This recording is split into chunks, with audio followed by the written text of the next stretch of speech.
Sean bienvenidos a una nueva edición más de Charlamos sobre Educación. Y hoy tengo conmigo en la edición ya 25ª, madre mía, cómo va evolucionando esto. Tenemos aquí una persona, he estado hablando un rato con él hace un momento, de la cual tenía muchísimas ganas de poder conversar con él un rato. Aquí tengo a mi izquierda, él es David Cerdá, sevillano de origen. Él es economista, doctor en filosofía y profesional de la gestión empresarial, la educación, la comunicación y la ética. Estudioso del comportamiento humano, ha impartido conferencias y cursos en 3 continentes, 8 países y 6 idiomas. Madre mía, David.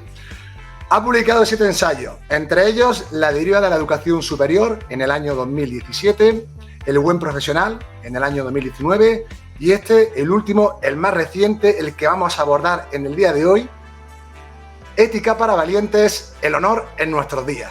También ha traducido una treintena de obras, desde clásicos como Shakespeare, Stevenson, Tocqueville y contemporáneos como MacIntyre, Dershowitz, ¿bien pronunciado? Dershowitz. Perfecto. Denean y Ahmari, entre otros. David, bienvenido, buenas tardes, ¿cómo estás? ¿Cómo te encuentras?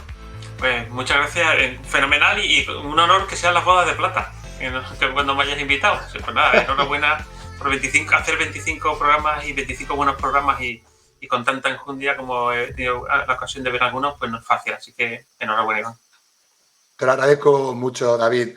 A mí me hacía mucha ilusión tenerte aquí porque recientemente he podido disfrutar, saborear y sumergirme en cada una de las palabras, en cada una de las frases, en cada una de las reflexiones de tu magnífico libro que yo desde aquí ya les recomiendo a todos ustedes y que, bueno, más adelante, aparte de hablar de educación, también hablaremos de su libro que también está muy relacionado con la educación, el honor, la dignidad, la ética y cuestiones que, como le decía hace un momento a David, bajo mi punto de vista, parecen que pasan por un momento de crisis, o al menos en la percepción que tengo un poco por lo que nos rodea a nivel actual.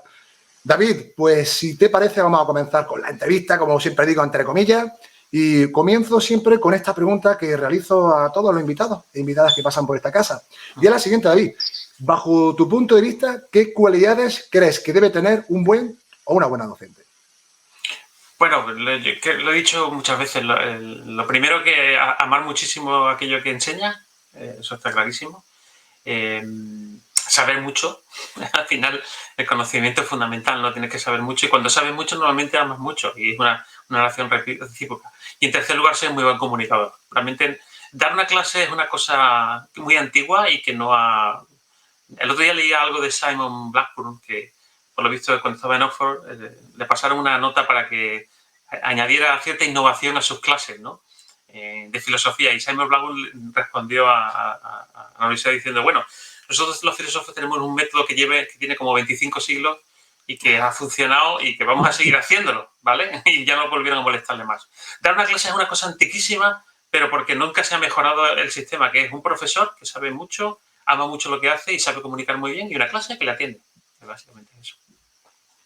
El tema de la comunicación es algo que a mí me parece un factor fundamental y si me lo permite, al menos en mi experiencia personal, David, no se nos enseña a comunicar bien. Al menos en mi experiencia, es decir, tanto pasas por la escuela o incluso en la propia universidad, yo siempre, insisto, hablo desde mi experiencia particular y personal. El hecho muchas veces te ponen a exponer en público y yo sí observo, al menos a mis compañeros, el grado de nerviosismo, David, tan tremendo al hacer las exposiciones orales. Y claro, cuando yo lo observo, quizás yo a lo mejor por la edad, por las tablas que tengo, pues ya esos nervios quizás no son tan acuciantes. Pero sí observo a mis compañeros y a mis compañeras de 20, 19, 20, 21 años que están atacados, ¿no? Y yo digo, ¿a qué se puede deber esto? Imagino que habrá más factores, ¿no?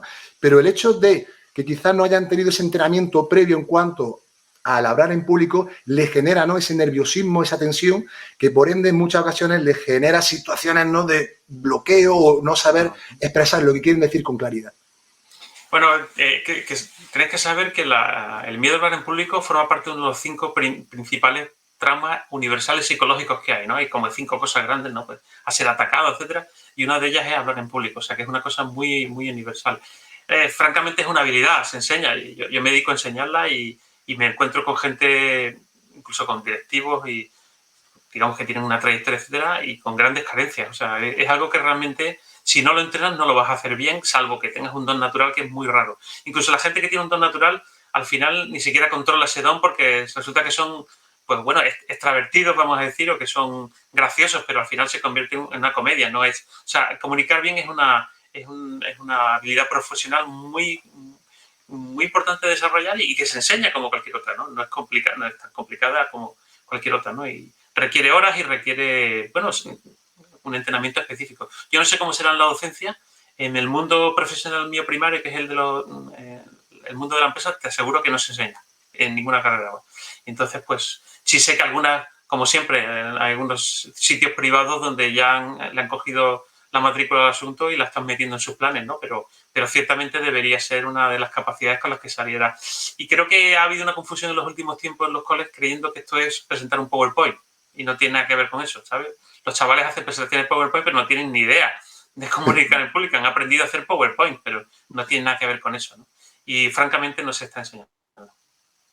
Sí, era una observación también un poco en base a lo que yo observo y para mí el acto de saber comunicar me parece algo diferencial, ¿no? Cuando tú quieres transmitir una idea, un concepto, una serie de contenidos, creo que aparte de estructurarlos bien, darle ese orden, darle ese sentido, el hecho de tener esa capacidad de transmitirlos con claridad y con rigor, pues es algo que yo digo, todos aquellos, sobre todo aquellas personas que queramos dedicarnos a la enseñanza, que vamos a tener delante a una serie de personas, en mi caso primaria, sabes que son niños de 6 a 12 añitos, creo que es fundamental. Es cierto que el lenguaje, en cierto modo, según la etapa, puedes modularlo, no es lo mismo hablarle quizás, o sobre todo por el contenido que trata, a unos adultos de la universidad que a niños de primaria, pero en cualquier caso, para cerrar esta cuestión, abogamos, ¿no?, del hecho de que esa habilidad que es comunicar es una herramienta fundamental que nos va a ayudar, por supuesto, a desarrollar mejor nuestra labor profesional. Y hablando de labor profesional, David, te quería preguntar la siguiente cuestión, que sé que no tiene una única respuesta, pero sí me gustaría saber cómo es una clase tipo, a grandes rasgos, del profesor David Cerdá. Bueno, pues es una clase donde yo tengo que tener muy claro qué es lo que voy a enseñar y tengo que saber, como he dicho mucho antes de meterme en una clase, hacerlo. Y luego, hoy día, sí es cierto, Iván, que hay un tema atencional importante, ¿no? Es decir, la capacidad de atención de los chavales está decreciendo a ritmos escantados. Entonces, yo, desde luego, no necesito ningún TikTok ni hago ninguna pirueta en clase, pero sí mantengo una tensión alta. Es decir, hay que mirar mucho a los ojos, hay que contarles cosas importantes, ¿no? Yo creo que tenemos que hacer que nuestra materia sea importante, ¿no? Las que yo enseño, que son pensamiento crítico, que es creatividad, innovación y liderazgo, entre ellas, y también hay algunas otras, pues normalmente las conecto para que ellos entiendan que es importante. Yo creo que un alumno tiene que entender que algo es importante. Y luego, una clase mía es una clase donde no entran dispositivos móviles de ninguna forma. Es decir, yo tengo un aparcamiento de móviles donde todo el mundo tiene que dejar su móvil. Estamos hablando de gente de 18 a 21 años.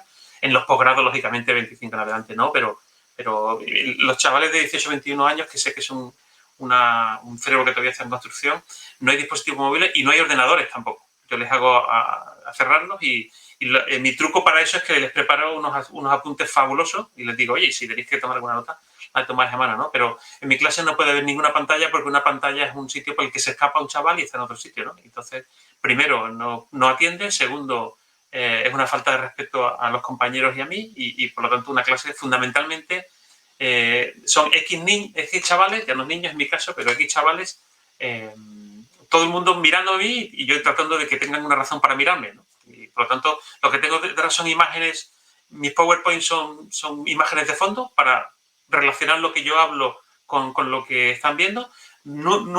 Prácticamente nunca tienen que leer nada en la pantalla porque, como sabes, si leen no pueden escuchar de ti. Por lo tanto, intentar que no haya nada en la pantalla y, por lo tanto, las tengo que tener muy preparadas y tiene que ser un acto, digamos, retórico, como tú has definido antes, pues muy bueno, ¿no? Y siempre bajándome a su nivel de, digamos, de comprensión y de vocabulario sin vulgarizar, ¿no? Este es el reto, ¿no? Te pasará igual con los chavales de 6 a 12, ¿no? O sea, tienes que hablar lo mejor que puedas sin vulgarizar. Y sí que se le pierdan porque no entienden palabras, ¿no? Es un reto hoy día porque es cierto que el número de palabras que entiende un chaval está bajando y y por lo tanto tienes que hacer ese esfuerzo, ¿no? Y también el de las referencias que son menores, pero básicamente tiene que ser algo muy intenso, 50 minutos muy, muy intensos. Qué interesante en relación al tema de los móviles, de las tablets o de los ordenadores. Yo, David, solamente puedo decirte que, como soy alumno, aunque gasto ya unos añitos, soy alumno y lo que describes lo observo en mi facultad porque en la misma, por ejemplo, esa dinámica que tú llevas no se lleva a cabo. Allí permiten ordenadores, permiten móviles y sí he de decirte que es un elemento distractor porque yo tengo a compañeros a mi derecha, a mi izquierda, a otro lado y hay momentos que aunque tú estás delante de nada, los ves que están mirando el Instagram, están mirando, oye, que no lo hago como una crítica, simplemente es describir algo. O mirando ropa, o no sé, el partido de fútbol ahora. Entonces, claro, creo que esta reflexión o esta manera de trabajar que plantea, que seguramente, como todo en la vida, ya sabrá gente, oh, madre mía, pero ¿cómo le va a quitar tal? Creo que si realmente queremos reducir esos elementos de distracción y, por ende, aumentar la atención, que ya de por sí a veces cuesta trabajo sostenerla. Y, de hecho, hay evidencia científica que habla, vamos, de manera muy exacta sobre la atención del ser humano. Me parece una estrategia adecuada si realmente quieres atrapar esa atención. Aparte de lo que tú comentas, generar o preparar una clase que realmente despierte ese interés y que haga partícipe en su máxima expresión al alumnado. Por lo tanto, yo ahí también un poco, como decía, en base a lo que veo, me parece una buena decisión. Solo ahí sí te puedo decir que me parece algo que está bien. A ver, a no ser que antes lleguen, me acuerdo, a acuerdos con el alumnado para en determinadas ocasiones, si tienes que hacer cualquier cosa, que se pueda utilizar el dispositivo, pero por supuesto, eso por supuesto. Cuando hay actividades que tienen que hacer investigación primaria en la red, lo que sea, en ese momento pueden abrirlo, por supuesto, pero en otro momento no. Y decir, pero fíjate, Iván, que yo no, aquí hay una mala concepción de la libertad y aquí enlazo con la ética, ¿no? O sea, hay una libertad que es libertad de que nadie me impida nada, la libertad negativa llamada, ¿no? O sea, que nadie me diga que tenga que cerrar el portátil, pero también hay una libertad positiva que es responsabilidad de ver. Un chaval que está viendo goles o Instagram está faltando el respeto a sus compañeros y a su profesor. Y esto no se puede negar. Yo no sé por qué. Y yo siempre que lo digo en alto, todo el mundo se calla y nadie rebate. Porque, es decir, si tú quieres estar viendo Instagram, vete fuera de la clase, ¿no? Una clase es un templo, es un sitio donde hay gente que está en la misma página, ¿no? Mis clases, otra cosa que no mencioné antes, mis clases, yo hablo el 50% del tiempo. El resto son debates y yo saco y pregunto. Y es una constante toma y daca. Si tú estás en ese momento mirando Instagram, ¿qué hago? Y no te has enterado lo que te he dicho, te he hecho de la clase, ¿no? Es decir, no, aquí en una clase es un acto comunitario donde todo el que está allí está poniendo, es como un partido, ¿no? O sea, a ambos nos gusta el baloncesto, lo hemos estado hablando antes, ¿no? O tú estás en la cancha y estás corriendo y si estás en el banquillo estás conectado. Tú no te das la vuelta en el banquillo y te pones a mirar el móvil. ¿Dejaría un entrenador que tú hicieras eso? De ninguna manera, ¿no? Entonces no estás faltándole el respeto a tus compañeros. Una clase es una comunidad también, ¿no? O sea, los que están allí, claro, si consideramos que uno va a la universidad y es un ente individual abstracto que entra allí y consume, se va, hace lo que quiere y no pertenece, no hay un verdadero vínculo, pues entonces ni siquiera lo llamaríamos universidad, por ejemplo, ¿no? Donde es un sitio que se comparte. Ni siquiera lo llamaríamos escuela, que siempre ha sido algo donde profesores y alumnos se juntaban y hacían una cosa juntos, ¿no? Yo creo que esa comunidad hay que recuperarla primero, por la primera razón que tú has dicho, por una razón científica, la atención es nuestra puerta de entrada al aprendizaje y si la perdemos no estamos aprendiendo, y segundo, por una cuestión moral. Es decir, hay formas de estar en una clase y tenemos que recordarle a la gente que además, si hablamos de la educación pública, va a esos sitios porque lo pagamos entre todos, ¿no? Es decir, eso no es gratis, eso lo hemos pagado ante todos, con tus impuestos, con los míos, etcétera, ¿no? Y cuando es privado, todavía más. Yo tengo escuelas de negocio privada y muchas veces le digo a los chavales, tu padre está pagando no sé cuántos mil euros por esto. ¿No te da vergüenza? ¿No te da vergüenza no estar en clase? Oye, hay que decir estas cosas que creo que son lógicas, ¿no? Yo creo que con la analogía que has puesto del baloncesto, que sabes que me apasiona, lo has dejado perfectamente clarísimo. Así que vamos a seguir avanzando, si te parece, David. Y ahora quiero citarte una cita textual, ¿no? de una entrevista que te hicieron, en la que dices la siguiente frase. Tenemos la generación más titulada de la historia, pero ni de lejos la mejor preparada. Ojo, y aquí decía yo, ¿realmente la preparación de esta generación, David, crees que pasa por su hora más baja? Y luego también quería preguntarte, en relación a esta pregunta, ¿cuáles crees que son las principales o, digamos, soluciones alternativas que podrían adoptarse? Que sé que no es fácil respuesta, pero más o menos 4 o 5 ideas generales para un poquito revertir esta situación que tú observas en la aula universitaria. Bueno, lo primero, ¿tenemos o no tenemos la mejor...?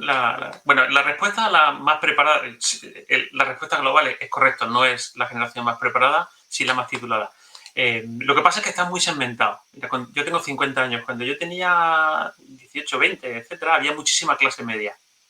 Muchísima clase media. Digamos, dentro de la campana de Gauss, digamos, vamos a ver, el 15% de abajo era igual de malo que ahora. Lo que pasa es que antes había más delincuencia física y ahora hay más delincuencia en Internet. O incluso puede que haya menos delincuencia. Puede que el 15% peor no sea tan malo como en mis tiempos, ¿no? Yo tenía compañeros de clase que han terminado la delincuencia porque estudian en colegio público toda la vida. En fin, eso lo he visto, ¿no? El 15% de arriba, sin embargo, el de ahora es mejor que nunca, ¿vale? O sea, el 15% superior es mejor que el de nuestros tiempos, sin duda. O sea, son gente pues, que te encuentras con 30 años, ha hecho un doble grado, tiene 2 idiomas, que está construido moralmente superior a nosotros, o sea, sabe muchas cosas. En fin, ese 15% es espectacular y yo creo que es mejor que nunca. El problema es el 70% de medio. Ese se ha caído, sin ninguna duda. O sea, la clase media ha bajado, ¿vale? La clase media es peor que antes. ¿Por qué? Pues porque hay mucha más facilidad, mucha más distracción, menos profundidad. Han pasado 4 o 5, no sé cuántas leyes educativas, a cada cual más complicada. 8, vale, 8. Sí, además creo que hasta los cursos. 8 leyes. Es decir, ese 70% es víctima de muchas cosas, de un cambio atencional importante con los dispositivos móviles, de un cambio cultural importante, un cambio familiar importante, donde bueno, ya los padres no tienen tanto tiempo para dedicarle a sus hijos y eso se nota también, ¿no? Lógicamente. En fin, ese 70% claramente en mi caso ha bajado, creo que ha bajado. Y no es solamente por lo que veo yo, ¿eh? Muchas veces me dicen, claro, tú estás en la escuela de negocio, bueno, la escuela de negocio hay chavales estupendos también, ¿no? Quiero decir, como escribí en 2017 en la deriva de la educación superior y hablé con muchísimos profesores universitarios y de instituto. Tengo muchos amigos en la educación, primaria, secundaria y tal, y no conozco absolutamente a nadie que no reconozca el declive, ¿vale? Y ese declive es muy evidente, ¿no? ¿Soluciones para eso? Pues lo primero, Iván, yo creo que no confiar en los políticos. Los políticos no lo van a solucionar. Hay que olvidarse ya de... Hay que olvidarse, la sociedad civil tiene que despertar y olvidarse de los políticos. Los políticos, por un lado, yo creo que muchos políticos odiaron la escuela. No se me ocurre otra explicación para lo que están haciendo con ella, ¿no? Quiero decir, creo que deberían ser de los bueno, esa gente que pasó una mala experiencia y ahora la detesta, porque el maltrato que sufre no tiene otra explicación, ¿no? Luego, el político medio, no quiero ser injusto, habrá políticos honestos como siempre, pero el político medio utiliza la educación como un arma arrojadiza, ¿no? Cuando le toca, hace su... Estamos ya en un punto en el que el partido de la oposición ha dicho que va a derogar una ley que acaba de entrar. O sea, que decir, estamos en una absoluta desvergüenza en ese sentido, ¿no? Cuando las leyes educativas tendrían que ser leyes marco por muchos años, etcétera, ¿no? Es algo que tenemos que olvidarnos de los políticos y la sociedad civil tiene que reaccionar. La sociedad civil son los padres tienen que dar un paso al frente, los padres no pueden dejar a los niños en el colegio para que se los arreglen, eso es absurdo, y se los entretengan, eso es una vergüenza. O sea, tienen que darse cuenta que son responsables principales de la educación de sus hijos. Hay que apoyar muchísimo a los profesores, hay que devolverle la moral a los profesores, que creo que es uno de los grandes problemas. Yo noto en la docencia un alto nivel de desmoralización, un alto nivel de baja, un alto nivel de... O sea, muy tocado, un sector que está muy tocado, ¿no? Y en los últimos años incluso un enfrentamiento intestino, ¿no? Lo hemos visto en los últimos tiempos entre los propios profesores, ¿no? Los pro innovación, los no pro innovación, o los que se dan cuenta que muchas de esas cosas no tienen sentido, etcétera, ¿no? Entonces yo creo que profesores, padres, sociedad civil, me refiero también a asociaciones que haya por encima, incluso las empresas, Iván, que las empresas ya, yo todo lo que escucho a mi alrededor son quejas, ¿no? No encontramos a la gente que queremos, hay una pelea a muerte por los buenos, no te puedes imaginar, ya ha empezado, pero dentro de 10 años va a ser muchísimo peor. Ese 15% de arriba va a trabajar donde quiera y como quiera, y ya está ocurriendo, porque la curva demográfica es la que es, ¿no? Entonces, yo creo que tiene que haber un despertar de la sociedad civil, es decir, señores, o nos ponemos nosotros y paliamos estos problemas, o ni las empresas van a recibir las personas que necesitan, ni la sociedad va a tener a los ciudadanos que necesitan, ni los padres van a tener los hijos que necesitan, etcétera, etcétera. Qué bueno. Hablo con diferentes profesionales, David, y en cuanto al nivel educativo, esta cuestión de si sube, si baja, hay diferentes perspectivas. Desde luego hay un sector, y es cierto que está muy a colación de lo que tú comentas, de que parece que había un declive, ¿no?, en cuanto a la preparación del alumnado o en cuanto al nivel, ¿no?, educativo que tenga. Como te decía al inicio, yo hay cuestiones que no puedo dar una respuesta, yo siempre pregunto, porque no estoy todavía dentro del, digamos, del ecosistema educativo, aunque, bueno, no estoy dentro como profesional de la educación impartiendo clases. Ahora mismo estoy como agente también activo, pero desde la posición de rol de alumno. Pero eso evidentemente no me exime de que no observo, de que no puedo ver determinadas dinámicas. Y es cierto, y aquí vuelvo a insistir en mi experiencia personal, yo vengo de la EGB, luego hice BUP, luego repetí, como te comenté antes, porque apareció el baloncesto y ya se me fue la cabeza a otro lado, ya luego repetí, me pilló la ESO. Y te cuento muy rápido, David, y esto es una percepción mía que puedo estar equivocada. Yo repetí primero de BUP y luego me pilló la reforma y pasé a tercero de la ESO. Te doy mi palabra que cuando yo entré primero de BUP dije, ¡buah! ¡Qué nivel! Y yo dejé y nada. Y cuando pasé a tercero, repetí, dije, ostras, ¿qué ha pasado aquí? Pero si estoy estudiando lo mismo o menos, bueno, es que el curso pasado, tengo que levantar la mano, es que no estudié nada. Aprobé educación física porque era lo que me gustaba, o sea, nada más. Lo digo honestamente. Y cuando pasé a tercero de la ESO dije, tío, me da la sensación que ha bajado el nivel. Si he aprobado todas las asignaturas esforzándome el mínimo. Claro, esto no quiero que la gente lo interprete de mala manera. Yo hablo de mi experiencia personal, en base a esa situación que viví hace muchos años. Y luego también hablo con compañeros míos, bueno, generación de los 80, y si tenemos también a veces esa sensación, que no sé hasta qué punto es cierta o no, de que parece de que sí había un cierto declive, ¿no?, en cuanto a esa formación que viene un poco determinada también por el grado de exigencia, ¿no?, que a lo mejor puede imperar en la aula. No lo sé. Yo aquí saco situaciones que también yo percibo, que hablo con compañeros y con compañeras, y que luego es verdad que como esto queda tanto la vía a la interpretación, yo a veces me cuestiono, me pregunto, ¿esto cómo se comprueba? O sea, como queramos siempre buscar datos o estadísticas cuantitativas de si esto es cierto o no es cierto, claro, yo me pregunto, ¿esto realmente, David, cómo lo podemos? ¿Es siempre una percepción? ¿Hay datos que los desconozco que puedan afirmarnos de que este nivel está bajando o que no está tan preparado como el de antes? Bueno, yo, por lado, cuando estudié en la universidad, pues hablé con muchísimos docentes y, por lo tanto, la acumulación, digamos que no en tu caso ni en el mío, la acumulación de testimonios es significativa, ¿no? Pero bueno, yo haría una prueba muy sencilla, ¿no? Cogería un libro de lo que estudiaba una persona que tenía 15, 16 años hace 15 años y lo que estudia ahora. Yo solamente creo que cogiendo los libros de texto se ve, incluso podríamos coger los exámenes, ¿no? También, ¿no? Lo que se preguntan los exámenes, ¿no? Yo recuerdo, quizás fuera exagerado, pero yo recuerdo que con 10, 11 años yo estaba leyendo no, tendría menos, David, tendría 7, 8 años y yo estaba leyendo el Miocid. A lo mejor era el momento de leer el Miocid, pero yo había leído una buena, importante cantidad de literatura española cuando llegué a los 13 años. Yo te puedo asegurar que hay muchos chavales que hoy día no han leído nada, ¿eh? Y cuando digo nada, es nada, ¿eh? No conocen nada. Y tú haces preguntas de historia general, lo hubiera hecho hace 20 años y seguro que la mayoría de la gente sabía que hay muchísimos chavales que no saben casi nada de historia, ¿no? Es decir, yo es que tengo muchos inputs para decirte, Iván, no te puedo decir uno solo.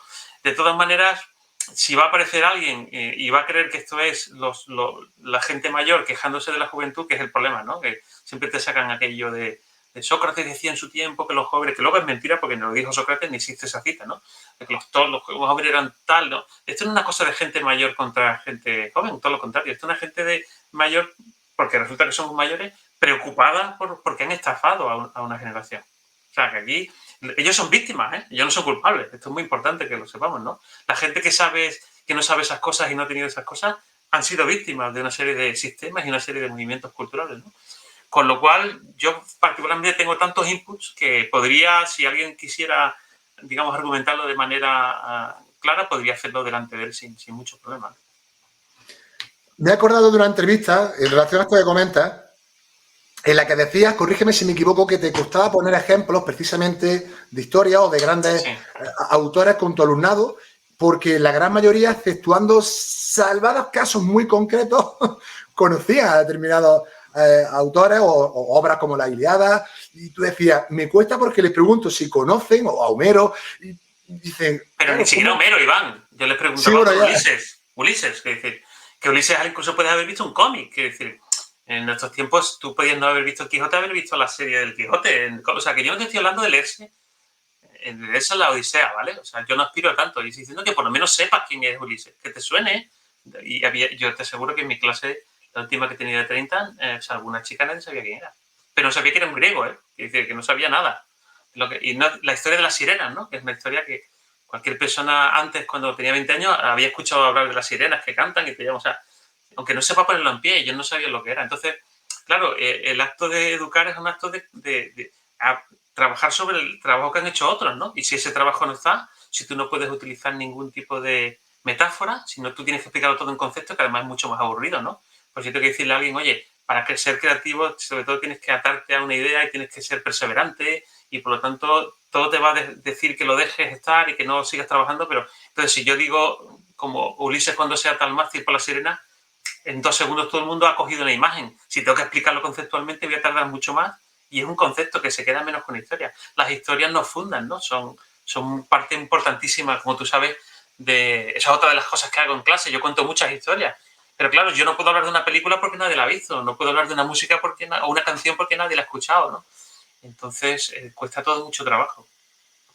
A mí me llamó mucho la atención cuando leí tu entrevista, dije, wow, digo, ostras, digo, pues esto sí es cierto que, uff, ese porcentaje yo pensé, a lo mejor tiene mala suerte, digo, ahora toca un grupo que a lo mejor no, no lo No, yo sé, sí llevo unos años observando. no lo sé, ¿sabes? Siendo yo mi optimismo que innato que llevo yo, digo, a ver si es que a lo mejor ha dado algunas criaturillas que a mí, pues que a lo mejor no tenían esos conocimientos previos, ¿no? Sobre las metáforas que quería compartir con ellos. Y ahora sí me gustaría, David, un poquito cambiar de tercio, aunque seguimos por el camino de la educación, pero sí ya sumergirnos en tu libro, Ética para Valientes, el honor de nuestros días, y del que me gustaría, en primer lugar, destacar esta frase. Tengo muchísimas anotaciones, me tendría contigo hablando seguramente 8 horas, pero bueno, he tenido que seleccionar algunas y una de ellas es la que voy a compartir a continuación. El honor no es un cúmulo de valores, sino de acciones, porque no consiste en tener una disposición ante la justicia, sino en hacerla. David, ¿qué es el honor para ti?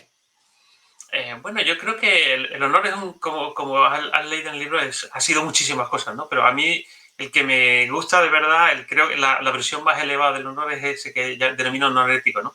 Y el honor ético es una forma de integridad que recoge otro tipo de honores antiguos, cosas de los honores antiguos, y los integra en una versión superior que creo que consiste fundamentalmente pues, en la bella definición que tiene el diccionario de la Real Academia de la Lengua, ¿no? Que dice que el honor es la cualidad moral que consiste en hacer lo debido, ¿no? Con respecto a ti, con respecto a los demás, ¿no? En cumplir con tus deberes, ¿no?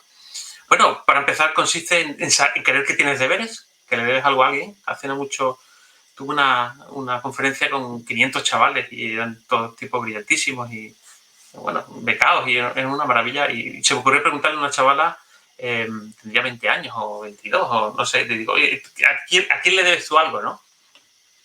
Y ella me dijo, a mis padres.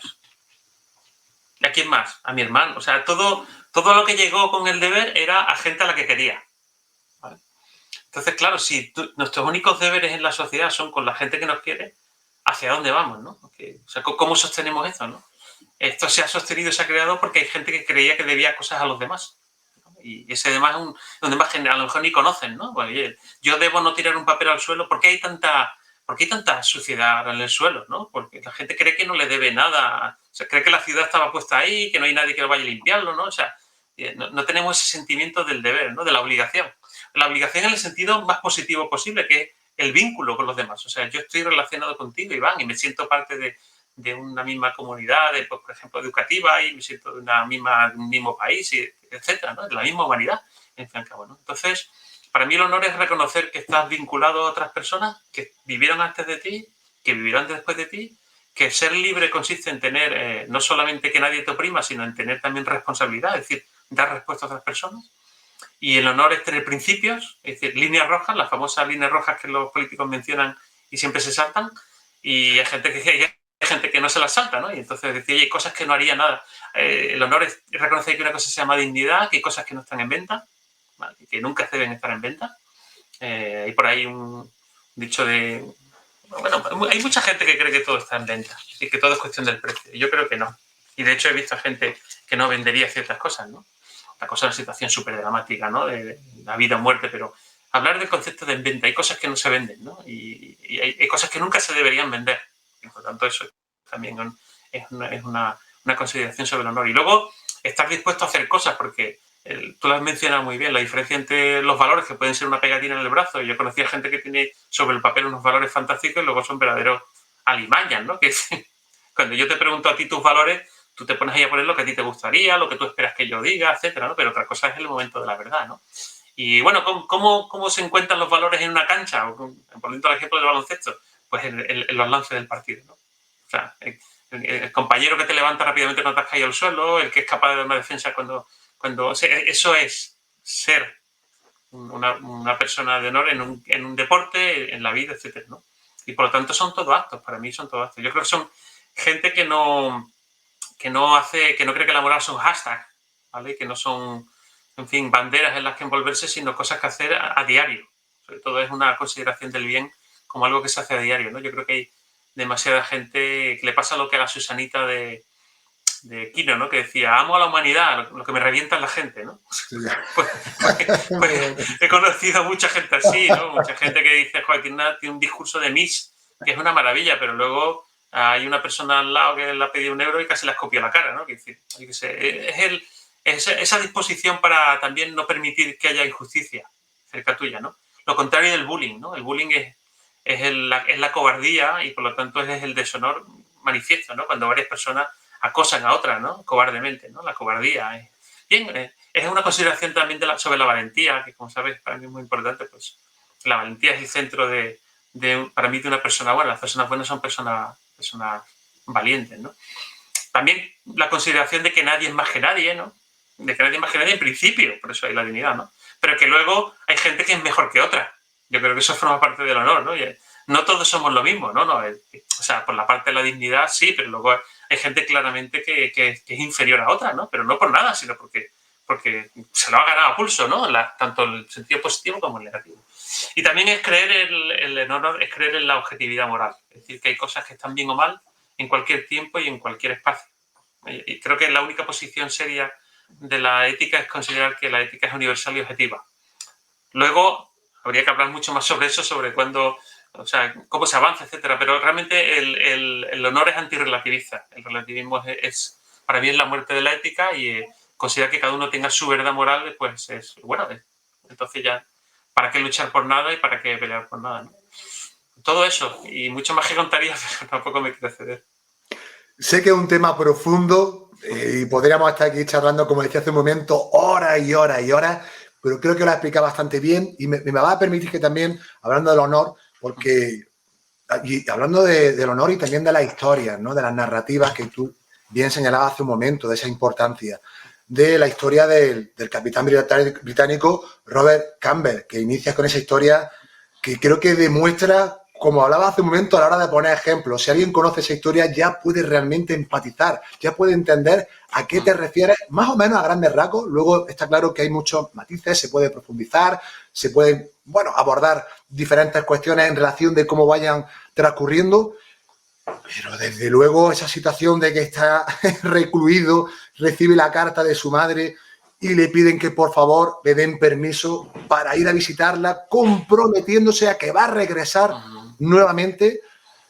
¡Wow! Mira, permíteme porque con nuestro amigo Josep, que lo conocemos también de Twitter, sí, hablaba con él de que él ponía, Josep Messenger, que aquí le mando un abrazo muy fuerte. Otro. Me decía que ese ejemplo lo puso a su alumnado, ¿no? Y había diferentes opiniones. Había gente que decía, wow. Y había decía otros que decían, pues vaya tonto, anda que soy yo, pues yo ya no vuelvo, ¿no? O sea, fíjate ahí realmente a través de ese ejemplo, cómo puedes ver las diferentes interpretaciones y conductas o comportamientos que se pueden generar a raíz de esa situación. Y yo creo mucho en el poder de las narrativas, de la historia, de los ejemplos, porque creo que ayudan muchísimo a visualizar y por ende también a dar respuesta y reflexionar sobre ese tipo de cuestiones como la que nos atañe ahora mismo, que es el honor. Y para cerrar esta cuestión, David, ¿crees que el honor y la dignidad están pasando por horas bajas actualmente en la sociedad? Bueno, claro, ese pasando por horas bajas depende con qué lo compares. Yo creo que hemos avanzado muchísimo y, por supuesto, hemos avanzado. O sea, hoy día la situación a este respecto, la situación moral del planeta es infinitamente mejor que hace 70 años, ¿no? Eso yo no tengo ninguna duda de cómo hemos avanzado. Hay que recordar, el siglo XX fue casi un punto casi de no retorno, ¿no? En nuestra capacidad de la ignominia y del mal, ¿no? Cómo alcanzamos nuestra cota más baja, ¿no? En muchos sentidos. Con lo cual, claro que sí, incluso siempre lo digo, cualquier estudiante medio bueno de 24 años hoy día sabe muchísimo más que Aristóteles, ¿no? O sea, es obvio, ¿no? Que hemos avanzado y, por supuesto, el mensaje es muy positivo en sentido. Lo que sí veo es que el siglo se ha torcido. O sea, yo veo que esa tendencia positiva a 70 años está clara, a 100 y a 500 y a 1000, a todos los que quieras, pero quizá el siglo XXI no ha empezado con buen pie. O sea, veo un retroceso en ciertos campos, ¿no? Eso que tú has contado del Capitán Campbell, pues seguramente es algo que se entendía mucho mejor hace unos años y ahora se entiende menos, ¿no? Es decir, aquí el reto, Iván, es siempre progreso y conservación. Por eso eso de soy progresista, soy conservador, siempre me ha parecido una tontería. Es decir, yo creo que ser un conservador puro es una tontería y ser un progresista puro es una tontería, porque hay cosas que hay que conservar, hay cosas incluso que hay que recuperar y hay cosas que hay que avanzar y dejar atrás. O sea, lo que no podemos es sacrificarlo todo por la velocidad, y este es el problema, que hay mucha gente que cree que el honor es un lastre y que es algo que perjudica al business de cierta gente, ¿no? Pero que haya gente que tenga la palabra dada, piensa en la economía, ¿no? Piensa en lo que sería la economía si la gente no confiara, y está pasando que donde antes la gente se daba la mano y cumplía, ahora hay un contrato y la gente no lo cumple. Entonces, ese es un camino peligrosísimo, ¿no? Yo creo que, digamos que la tendencia no es buena en los últimos años, pero estamos perfectamente a tiempo de recuperarlo, porque además, como habrá descubierto Josep, aquí la buena noticia es que lo natural en el ser humano, en eso soy tan positivo como tú, es la inclinación al bien y al honor. Es decir, la mayoría de la gente es gente así, y realmente hace falta mucho despice y mucho hacer mal las cosas para que el ser humano se estropee. Por supuesto, el ser humano también es violento, es cruel, tiene esas capacidades dentro de él, ¿no? Pero si fuera eso lo predominante, nunca hubiéramos llegado a tener pues, lo que tenemos ahora, ¿no? Hay bibliotecas, hay colegios, vas por la calle y hay civilización, hay un policía que cuida, en fin, hay leyes, no sé, hay montones de cosas que hemos hecho que demuestran que la mayoría de la gente está inclinada por ese camino. Con lo cual, bueno, la palabra dada y ser capaz de cumplir la palabra, claro, habría que explicarle a esos chavales de la clase de Josep que cuando tú no cumples tu palabra por ese motivo, dejarás de cumplirla por otro. Porque la palabra dada no es algo que tiene días, sábado, domingo, lunes, miércoles, ¿no? Sino en el momento que tú descubres o crees que no pasa nada por incumplir tu palabra, la vas a incumplir muchas veces, no solo una, ¿no? Y eso es también psicología social y es ciencia, no es solamente, digamos, humanismo, ¿no? Así es. Hace un momento lo has dejado un poco entrever, que es la siguiente pregunta que quería hacerte, y es en relación a Twitter o a las redes sociales, que ya sabes que, bueno, actualmente hay discursos acalorados, con a veces dos posiciones, sí. y hacen los veo desde la barrera y digo, oh, ostras. Pero bueno, quería también citar un extracto de tu ensayo en relación, que creo que tiene relación directa con esto que te estoy planteando, y dice así de manera textual: veo a alguien que pasa un mal trago, me siento mal, clico en me gusta, añado un hashtag, comparto y me siento bien. He hecho justicia. Este ciclo de la teleempatía se agota en lo individual y no es honorable, sino que amoraliza al crear una bondad impostada. Me parece brutal, David. ¿Qué nos está pasando, David, en ese sentido? Porque me da la sensación, y yo también aquí asumo mi parte de responsabilidad, y me ha pasado, soy muy autocrítico, que ves algo, no te gusta, me siento mal, ya he hecho justicia. Y me pregunto, ¿esto es suficiente? Bueno, pues bueno, lo que nos ha pasado es que las redes sociales nos han cogido a pie cambiado. Es decir, nos han cogido, digamos que es una innovación fantástica, pero que ha venido demasiado pronto. ¿Vale? No teníamos el corazón y la conciencia preparada para algo así.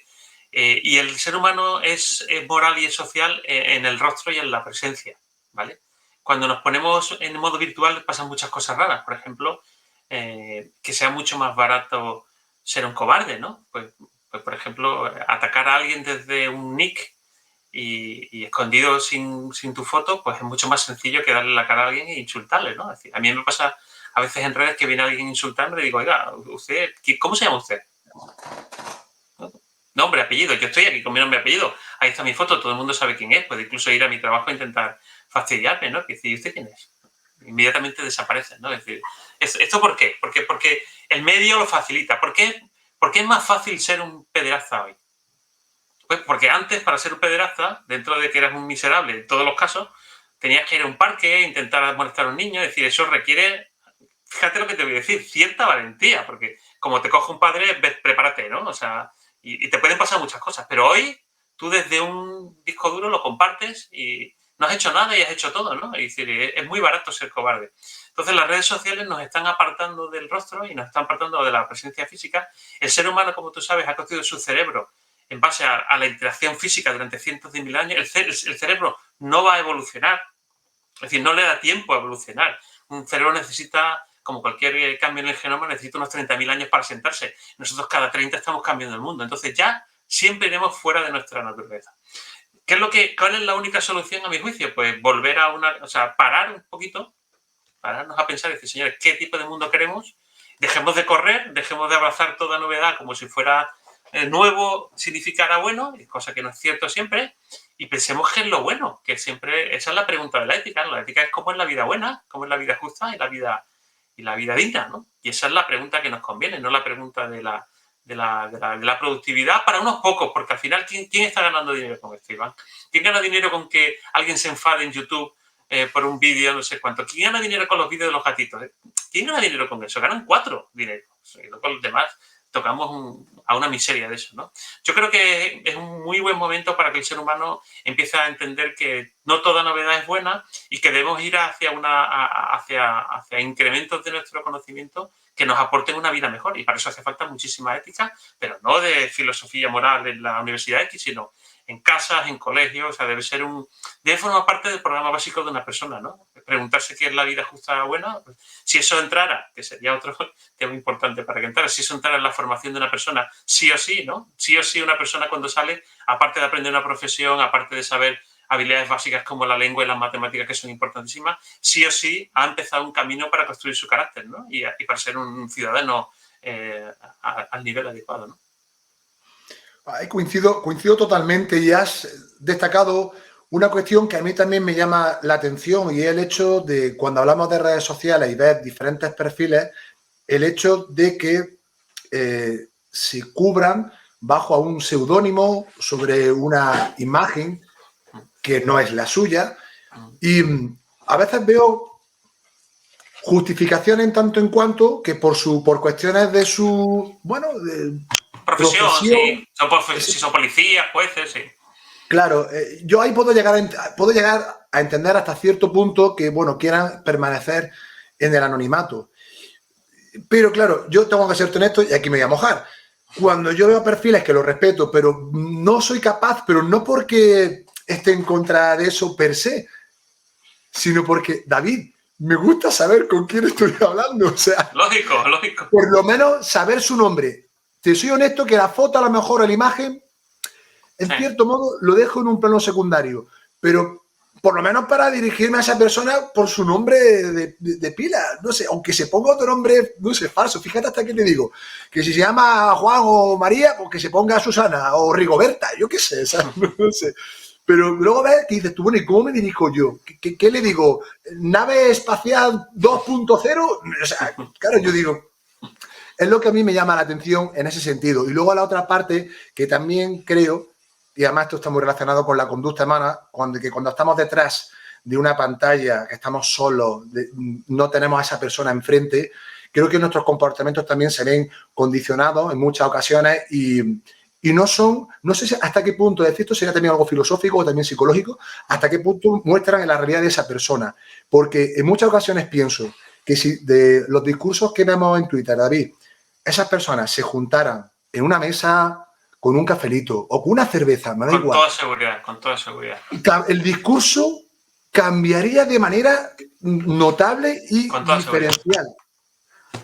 Bueno, el problema es el medio. El medio es el medio muy inmediatista. Cuando tú no le ves la cara a alguien, tienes más tendencia a comportarte mal. Porque cuando tú ves una cara, el ser humano está digamos, diseñado para, al ver un rostro, tomarse más en serio lo que tiene enfrente, ¿no? Un rostro es algo serio, es una persona, la sientes como un igual, una persona como tú que sufre, se equivoca. Cuando tú ves una foto, ves un ente, pues te puede llegar a confundir. Realmente el mundo virtual nos hace muchas trampas, ¿no? Y por tanto solamente deberíamos entrar en él con ciertas reglas y en ciertos momentos. ¿Cuál es el problema? Que las generaciones jóvenes en muchos casos les falta calle y no han conocido ese mundo y tienen un mundo muy virtualizado. Entonces tienen fíjate, una de las cosas que más se nota en la gente joven es la torpeza social, ¿no? O sea, la vergüenza, el pudor ante ciertas situaciones. Y es porque no han pasado por esa fase de, digamos, de muy física, donde tú hablas con la gente, te peleas incluso, o lo que sea, gestionas el conflicto, gestionas la frustración. Todo eso está siendo eliminado de la fórmula por el afán del entretenimiento. Porque realmente a mí me gustaría que pensáramos cuánto han ganado los chavales con el cambio, ¿no? Es decir, ¿a qué les hemos quitado así, le hemos quitado, por ejemplo, un aburrimiento que también es productivo, ¿no? Y creo que a mí las redes sociales me parece que tienen cosas muy buenas, ¿no? Pero hay que empezar a hacer balance, ¿no? ¿A cambio de qué?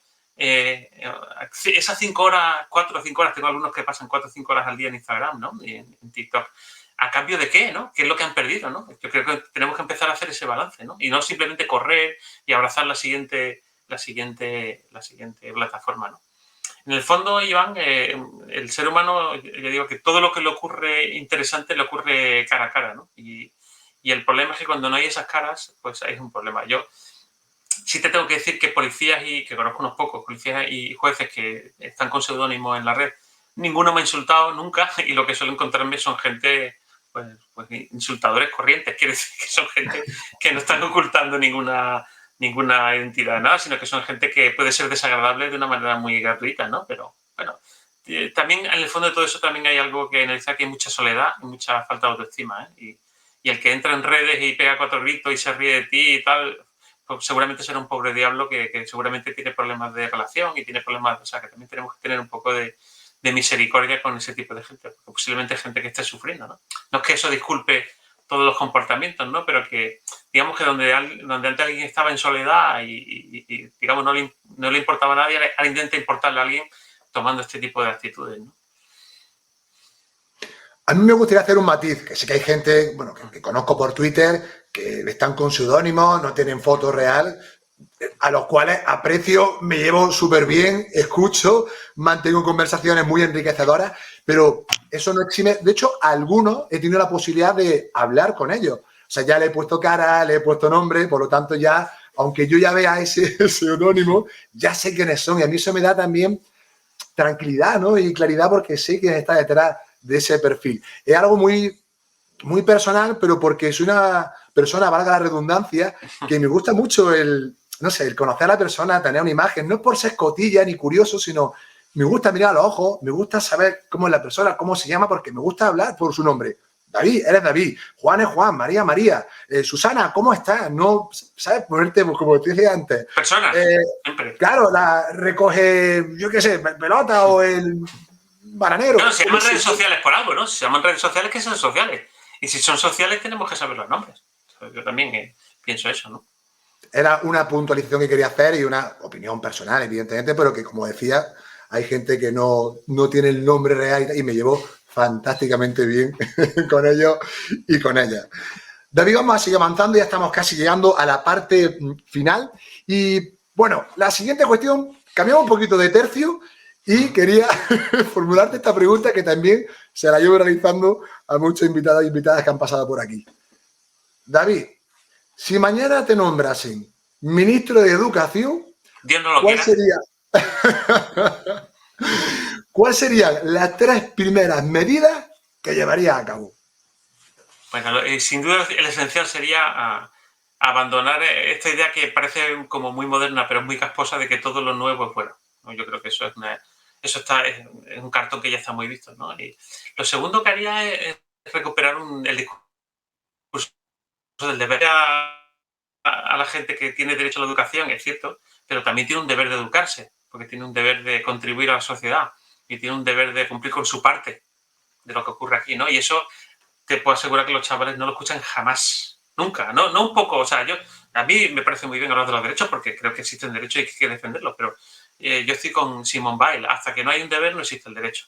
El deber va primero siempre. Hasta que alguien no tiene el deber de hacer algo, por ejemplo, ir a clase y enseñarte, tú no puedes tener un derecho a la educación, pero eso es totalmente papel mojado, ¿no? Y además yo creo que hay un orgullo en eso. Yo creo que los chavales tienen que recuperar el orgullo, ¿no? Decir, oye, sí, sé alguien, pero no por realizarte, ser feliz, cumplir tus sueños, sino porque tú tienes que formar parte del equipo. Es una... Claro, los que hemos jugado deportes de equipo lo entendemos perfectamente. No eres parte de un equipo, ¿no? Y ellos no se sienten parte de un equipo. Ellos se sienten seres individuales y únicos que les han dicho muchísimas veces que son listísimos, que cumplan sus sueños y que sobre todo sean felices, y no se dan cuenta que al mundo lo primero que hay que hacer es decir, oye, ¿yo qué parte voy a hacer? O sea, ¿mi parte cuál es?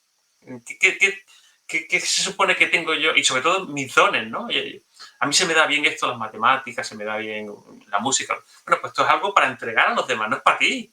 ¿Sabes? No es para que tú te realices, ganes mucho dinero, sino, oye, a ti esas cosas seguramente te han tocado por nacimiento, a otras cosas te las han enseñado tus padres, has tenido la suerte de nacer en una sociedad avanzada como la española, donde tienes muchas opciones. Bueno, pues todo eso, ¿qué parte vas a devolver, no? Yo creo que se recuperaría ese discurso, ¿no? Y, por supuesto, el tercero, ya te lo he dicho, prohibiría taxativamente los dispositivos móviles en las clases, ¿no? Creo que son un gran peligro y que, por lo tanto, son un distractor de la... Es decir, los dispositivos móviles lo que traen a las clases son entretenimiento, y el entretenimiento nunca debería entrar en el mundo de la educación. Algún día quiero ir a lo mejor contigo, Iván, y nos vamos a ir a Antena 3, nos vamos a poner un plató y vamos a interrumpirles, ¿sabes? Y vamos a dar una clase allí, ¿no?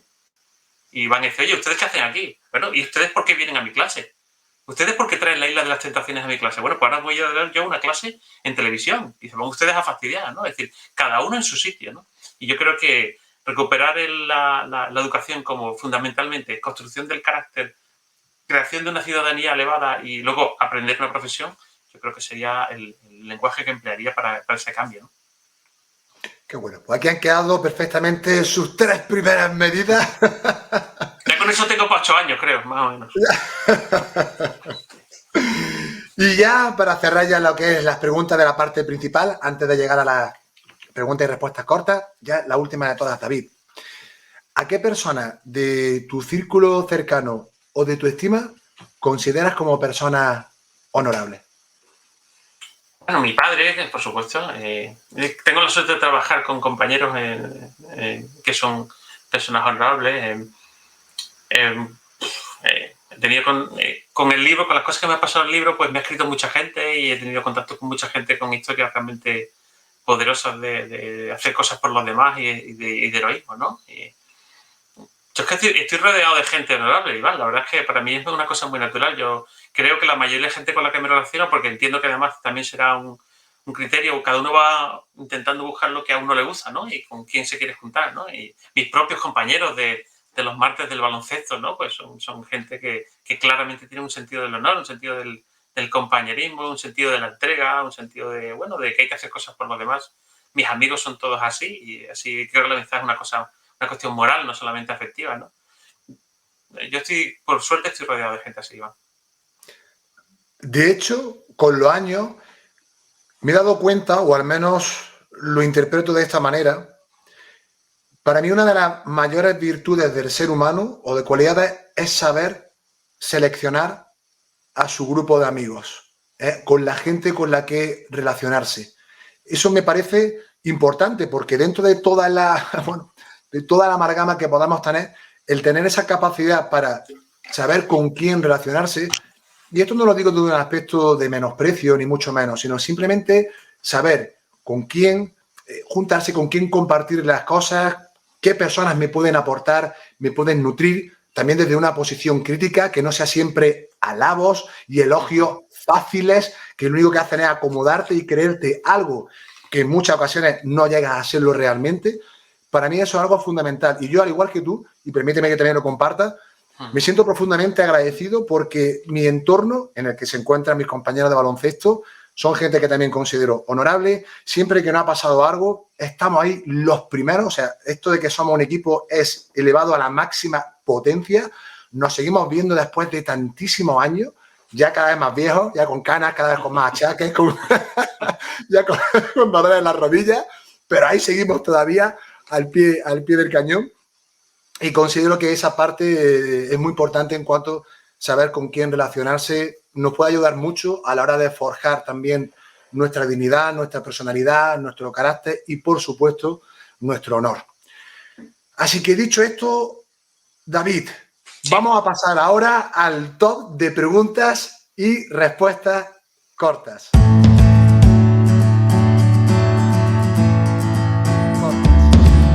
La dinámica es muy sencilla. Te voy a formar una serie de preguntas cortitas y, bueno, pues tú ya me das tu opinión. Unas serán dicotómicas, una u otra. No tienes por qué responderlas sí o sí. Tú ya las matizas como quieras. Y vamos a por ello. ¿Qué te parece? A por ello. Primera de ellas. ¿Kindle o libro? Libro. ¿Deberes sí o deberes no? Deberes sí, claro. ¿Calificaciones sí o calificaciones no? Calificaciones sí, si no, ¿cómo vamos a saber cómo va? ¿Playa o montaña? Ahí me da un poco igual, aunque como mis niños son de playa, pues al final uno se deja llevar por los niños. Y esta, ¿haces ejercicio físico, David? Sí, juego al baloncesto. Como te decía, me gusta mucho el baloncesto y sobre todo es un ejercicio físico que me permite olvidarme, no pensar y actuar más. O sea, que también me viene bien. ¿Una vez a la semana? ¿Tienes la peña igual que yo? ¿O son sí, una vez a la semana. Una vez a la semana. ¿Vosotros competís o simplemente tenéis la peña y echáis ese dita y ya está? Nosotros jugamos entre nosotros, pero te aseguro que competimos, porque además, como tú sabes, lo divertido es competir. Cuando juegas flojo, primero te puedes lesionar más y segundo, tiene mucho... Lo que pasa es que he llegado, es cierto que después de tantos años, 14, yo casi no llevaba ni el tanteo, pero siempre era muy fuerte. Yo creo que ir fuerte también es una actitud, y fuerte con cuidado, ¿no? Pero es decir, jugar a tope y dejártelo todo es una sensación muy agradable y por lo tanto lo hacemos. Tú sabes, y además esto es un dicho muy común a todos los que jugamos a baloncesto, que las rendillas se quedan en la pista. Una vez ya fuera, nos tomamos la cervecita, somos amigos, pero cuando estamos en pista, ahí cada uno intenta dar lo mejor de sí. O sea que eso es una muestra de respeto al otro, sin duda. Hacer lo máximo que puedes es una muestra de respeto. Cuando, como tú sabes, no hay nada que le fastidie a un verdadero deportista que le vacilen no jugando fuerte, porque eso es como condescendiente, ¿no? Y eso te ataca, si tienes orgullo, te ataca y por lo tanto te hace sentir mal. Con lo cual, siempre lo más honorable es hacer lo máximo contra el que tienes enfrente. Así, sin ensañarte, pero siempre yendo fuerte, porque lo contrario es condescendiente. Yo, de hecho, mis mejores amistades, si me lo permites, han sido precisamente con los que mayor competitividad he tenido en la pista. Pero nunca ha sido sucio, ha sido de jugar duro al límite, de utilizar el cuerpo, la fuerza, el hombro, el defender a la máxima intensidad para que no reciba. Incluso hacíamos, como se diría en el argot americano, el trash talking, pero no es el trash talking para ningunearte, sino era para provocarte en el buen sentido. Exacto, para picarte, de venga, a ver si eres capaz de pararme, venga, atácame. Bueno, un rival que me hace eso es un rival que me hace dar mi mejor medida, por lo tanto es un rival que me mejora. Cualquier persona que me lo pone difícil, y por eso también tú lo sabes, los mejores amigos, las mejores parejas son los que nos dan caña, porque son la gente que realmente primero te lanza un mensaje, que es que me importa. Eso tiene también mucho que ver con los niños, con la educación. Si lanzamos a los niños la idea de que competir no importa y que la escuela, bueno, que gane mejor, haz lo mejor que pueda, sé feliz, les estamos dando un mensaje de que no nos importas. Mientras que si les exigimos, esto está relacionado con los exámenes, los deberes, las calificaciones, unos alumnos a los que tú les exiges, yo los míos les exijo, reciben un mensaje, me importa. ¿Vale? Sin embargo, si no les exiges y les pasa la mano, el mensaje es que no les importa. A corto plazo puede ser agradable, a largo plazo esos profesores nunca lo recordarán, nunca te dejarán huella y no habrás mejorado nada en tu vida. Con lo cual, hay que ir fuerte, hay que ir duro, porque la vida es importante, la vida es seria, la vida no es una broma y por lo tanto, cualquier persona que la trata con honor la tiene que tratar con intensidad, ¿no? Eso es lo que yo pienso. Qué bueno esto que destacas, y voy a hacer otro inciso porque a veces el término o el concepto de exigencia parece que ha adquirido un matiz peyorativo. Y creo que la exigencia es necesaria en cualquier aspecto de nuestra vida si queremos mejorar, si queremos aprender. Ahora, luego sí podemos entrar a debatir los niveles de exigencia, obviamente, pero la exigencia debe existir, debe ser bien regulada, pero no puede desaparecer de ese mapa, ¿no?, de la enseñanza. Y yo, como entrenador de baloncesto, desde luego que siempre he exigido a mis jugadoras y a mis jugadoras. Luego también esto un poco, y es como lo veo yo, David, al menos en mi experiencia como entrenador, un poco director de orquesta. Tú también vas regulando los diferentes niveles de exigencia, sabes el momento, cuándo. Es decir, sí, hay que tener empatía, eso está claro. Pero, por ejemplo, si cogemos a los chavales que tienen peores condiciones, porque vienen de familias más pobres, más desfavorecidas, y no les exigimos, los estamos fastidiando, los estamos humillando. O sea, es decir, lo peor que podemos hacer es disculpar a aquel alumno que, bueno, pues por las dificultades que tiene en su casa, no le vamos a exigir porque su padre es tal, están separados y al final su madre trabaja en no sé qué y por tanto ha dormido mal, no desayunado bien. Bueno, pues a ese niño lo que hay que hacer es darle un buen desayuno y lo que hay que exigirle, porque si tú a ese niño no lo exiges, lo estás condenando a ser un paria en la vida, ¿no? O sea, ese vamos a decir, ese paternalismo malentendido en la escuela, yo creo que está siendo letal y está ocurriendo, como bien sabes, ¿no? Hay muchas escuelas donde, bueno, ya las circunstancias socioeconómicas son una disculpa, ¿no? No, tiene que ser todo lo contrario. A esa gente hay que exigirle mucho, porque si nosotros no les exigimos en la escuela, en el instituto, cuando salgan al mundo real, lo que van a recibir son golpes, ¿no? Y van a estar blanditos y van a estar mal, ¿no? Hay que exigir al máximo. Y luego, por supuesto, en una situación difícil, oye, un chaval que viene a clase o un compañero que tiene un problema personal, pues él sabe, tú tienes ese momento de decir, te entiendo, tal, pero cuando estamos en la cancha, estamos en la cancha, ¿vale? Y cuando estamos en clase, estamos en clase. Yo ahí no quiero saber nada de tus circunstancias socioeconómicas. Eso lo quiero saber antes y lo quiero saber después, pero en clase tiene que ser común, porque si no te estoy tratando de una manera que realmente ataca tu dignidad. Aquí nos hemos entendido un poquito más, pero sí, hemos tocado una cuestión que me parecía, vamos, muy bonita y fundamental abordar, pero bueno, creo que ha quedado clara tu postura, también la mía, en el sentido de la exigencia, como decía, que a veces percibo eso, y creo que, bueno, para no dilatar más esto, creo que lo has explicado perfectamente, David. Últimas dos preguntas. Sí. ¿Ciudad favorita? Ciudad favorita, no tengo ninguna. Intento que no sea la mía porque hay mucho más mundo que el mío.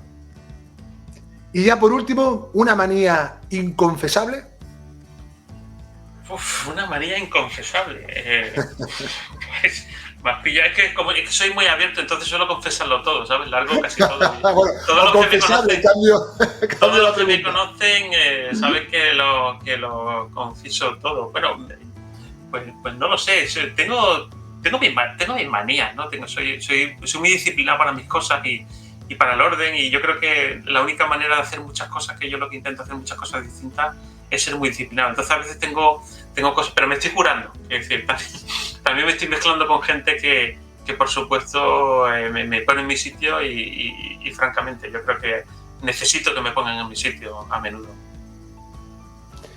Pues David, ya sí estamos llegando a la parte final y estas dos últimas preguntas de cierre, que también formulo a todos los invitados e invitadas que pasan por esta casa. Y la primera de ellas es la siguiente, David. ¿Qué libro de educación nos recomendaría a todas aquellas personas que nos estén viendo? Pues mira, yo creo que la mejor combinación, Iván, es ciencia y humanidades. Y por lo tanto yo recomendaría dos. Recomendaría, por ejemplo, los libros de Barbara Oakley, que es una gran formadora sobre cognición y educación, que seguramente lo habrán mencionado más veces. Y luego diría que hay un gran libro que deberían leer todos los maestros, que es Paideia, de Werner Jäger, ¿no? Paideia es un libro sobre una palabra, paideia, que es una mezcla entre educación, cultura y civilización, que yo creo que deberemos recuperar. O sea, el hecho de que hayamos convertido la educación en una cosa, la cultura en otra, y entonces haya una cosa como concejalía de cultura que lleva cosas como un concierto de Melendi, con todo mi respeto. Quiero decir, llega un momento en que hemos perdido un poco el sentido de la cultura, la educación y la civilización, y quizás tengamos que recuperar y unir esas tres cosas otra vez. Es decir, una persona que se educa y una persona que se introduce en el mundo de la cultura y que es parte del proyecto de civilización, pues eso es una cosa grande y una cosa importante, ¿no? Y por lo tanto, Paideia sería el segundo. Paideia me lo voy a anotar porque ese todavía no he tenido la oportunidad de sumergirme sobre el mismo, así que me lo anoto aquí como lectura pendiente. Y la última pregunta, David, y ya la finalísima. ¿Qué consejos o recomendaciones nos darías a las personas que, como yo, nos queremos dedicar a la enseñanza? Bueno, lo primero, detesto profundamente dar consejos. O sea que yo intento llegar a algún tipo de conclusión, pero dar consejos nunca me ha gustado. Pero bueno, yo lo único que diría es que lo único que diría es lo que intento hacer yo. Y yo, como todo profesor, pues todos los años intento mejorar y me queda mucho para ser un buen profesor. Que hace falta, bueno, sobre todo no venirse nunca abajo. Es decir, el problema del profesor moderno sobre todo es de desánimo, ¿no? Y creo que tenemos un deber de esperanza. Y creo que los profesores ni siquiera tenemos el derecho a desanimarnos, ¿no? Es decir, no tenemos ese derecho. Yo entiendo que es muy humano y que hay días donde muchos profesores quieren mandarlo todo al garete, pues porque hay muchas dificultades, hay situaciones en los centros que antes no se vivían, vemos, digamos, hay peleas intestinas, hay un montón de problemas, pero yo creo que jamás podemos caer en la desesperación, ¿no? Y la desesperanza. Yo creo que ese derecho lo puede tener otra persona, pero nosotros como gente que trata con personas y forma personas y tiene un trabajo tan importantísimo, no lo tenemos. Con lo cual, yo diría que muchísimo ánimo y a seguir peleando porque cada cosa que se consiga tiene un efecto sobre el mundo, ¿no? Totalmente. Y yo, de hecho, me encuentro, como bien sabes, en ese proceso ya acabando mi último año de carrera. Y en ocasiones, David, he de confesarte que cuando veo los discursos por Twitter, a veces digo, ¿dónde me estoy metiendo? Pues te estás metiendo en un sitio precioso, te estás metiendo en un sitio donde tienes... No creo que haya ningún otro trabajo donde el impacto sobre el mundo se note más, aunque no lo veas. Pues este es el problema, ¿no? Que los chavales salen, tú no lo ves, pero pasan unos años y después ellos lo notan y vienen y te saludan y dices, joder, hay que ver. O sea, hay que tener muchísima paciencia porque es como se parece a cultivar bulbos, ¿no? Sabes que los bulbos tú los plantas y eso no se ve nada, o sea, tú no sale por ninguna parte hasta que un día sale, ¿no? Entonces hay que tener muchísima paciencia porque incluso te morirás como todos y habrá cosas que no verás, ¿no? Pero bueno, tienes que tener esa fe en tu trabajo, ¿no? Yo recuerdo que hace unos años decía que una de las cualidades o la mochila que debía llevar un maestro o una maestra, debía llevar un pack, ¿no? Y yo ponía la PAC, ¿no? Que eran los acrónimos, y yo ponía paciencia, atención y cariño. Ahora con los años que sigo pensando en lo mismo, ahora he puesto la C al cuadrado.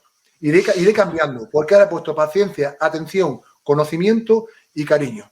Y seguramente irá avanzando con el tiempo, iré añadiendo más cosas. Evidentemente el conocimiento. David, ¿realmente crees que algún profesional de la educación desestima el conocimiento per se? Pues a mí, algunos parecen que sí, pero yo creo que en el fondo todo el mundo sabe que tú, cuando entras en una clase, lo primero que tienes que saber es mucho de eso, ¿no? Porque, sobre todo la sensación, yo es que no la conozco, pero debe ser súper desagradable entrar en una clase y no ser el que más sabe de largo, ¿no? Eso es lo que tienes que... Eso está clarísimo, eso no tiene sustituto posible, ¿no?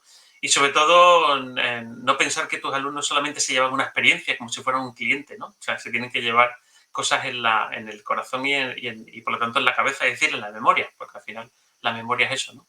Bueno, tienes que dejar una impresión muy fuerte y sobre todo yo creo que ellos tienen que ver en cómo te mueves tú, que amas tanto lo que haces que a ellos les puede apetecer amarlo también, ¿no? Y luego cada uno decida lo que quiera, ¿no? Pero yo creo que eso tiene que estar siempre presente. Pero vamos, me gusta mucho lo de PAC al cuadrado y yo creo que la palabra quizás que lo define es compromiso, ¿no?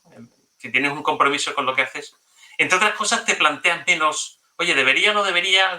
Cuando tienes un compromiso sabes que tienes que hacerlo, ¿no? Y por lo tanto ya cerrar el compromiso, ¿no? Y yo creo que sin ese compromiso aguantar hoy día en un aula con las situaciones que se producen, yo creo que debe ser complicado.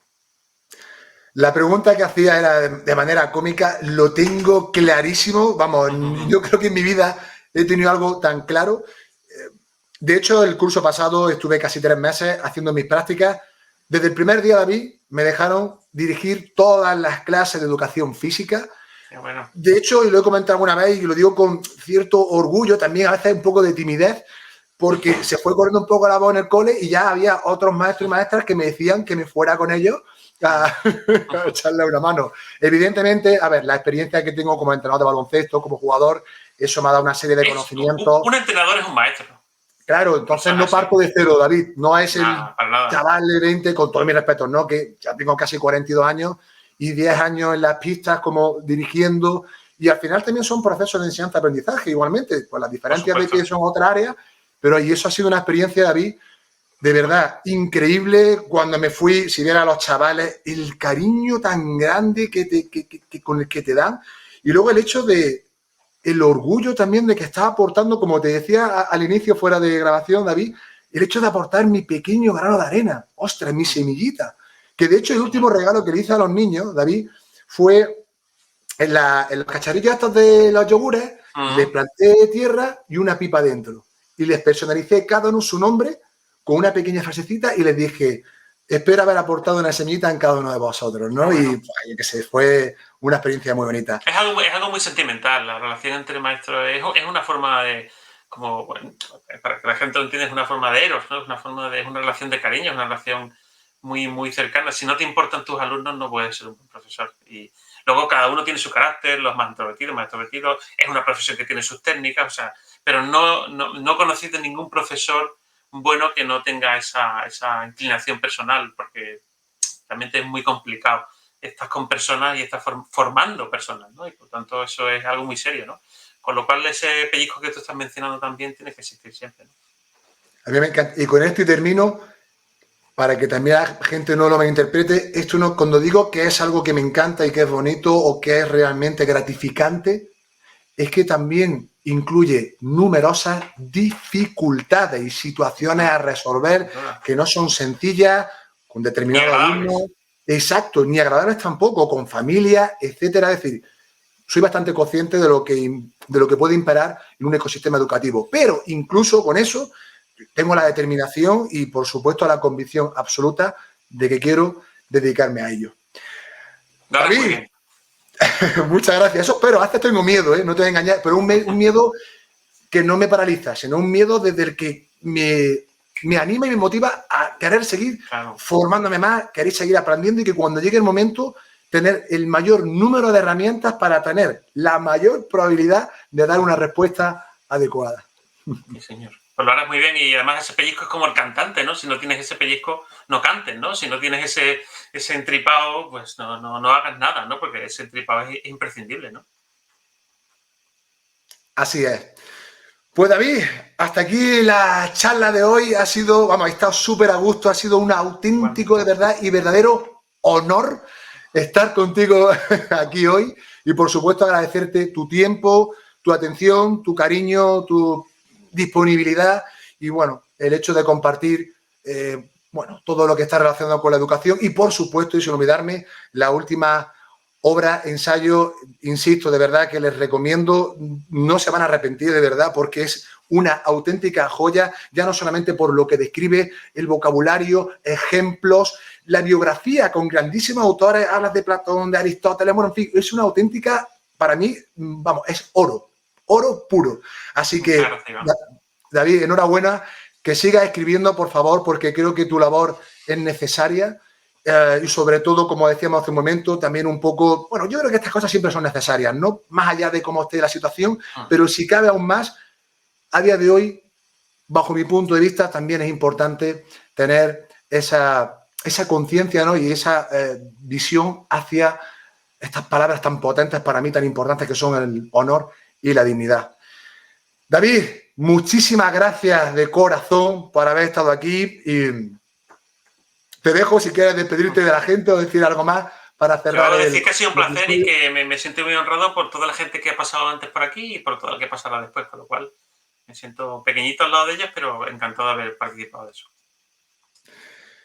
Pues aquí ponemos punto y final. Como siempre digo, a todas aquellas personas que estáis siempre ahí detrás de la pantalla, una semana más, daros las gracias de corazón.